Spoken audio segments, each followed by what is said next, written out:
નમસ્કાર દર્શક મિત્રો, હું છું એન્કર અર્પિતા પટેલ। દેશભરના તાજા અને સચોટ સમાચાર આપણી ભાષામાં જોવા માટે A1 અભિપ્રાય ન્યૂઝમાં આપનું હાર્દિક સ્વાગત છે। હવે જોઈએ મુખ્ય સમાચાર।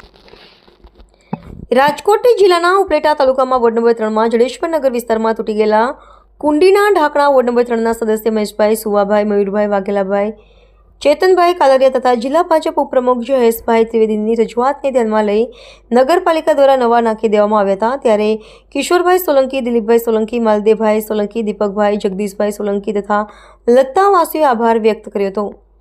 જડેશ્વર વિસ્તારના રહેવાસીઓ ખુશખુશાલ થઈ ગયા અને જયેશભાઈ રમેશભાઈની સારી કામગીરીને બિરદાવી હતી। રિપોર્ટર ભાવેશ ગોહિલ, ઉપલેટા। નમસ્કાર। ઉપલેટા વોર્ડ નંબર 3માં જડેશ્વર નગરમાં ખૂબ જ કુંડીઓની ઢાંકણાની બિસ્માર હાલત હતી। તે અમારા જાગૃત સદસ્ય મહેશભાઈ સુવાને ધ્યાનમાં આવતા દરેક કુંડીઓની વિસ્તારની મુલાકાત લઈ અને તાત્કાલિક યુદ્ધના ધોરણે નવી કુંડીના ઢાંકણા બનાવી આપ્યા।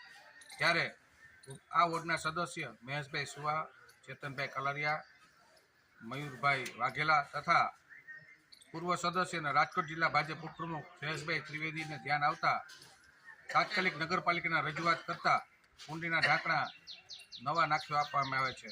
ત્યારે આ વિસ્તારમાં શૈલેષભાઈ સોલંકી, કિશોરભાઈ સોલંકી, જગદીશભાઈ સોલંકી, દિલીપભાઈ સોલંકી, માલદેવભાઈ વગેરે અને લતાવસીએ આભાર માન્યો અને હું જયેશ ત્રિવેદી પણ દરેક સદસ્યોને ખૂબ અભિનંદન આપું છું કે લોક ઉપયોગી અને સેવાના કાર્યોમાં હંમેશા તત્પર રહે છે।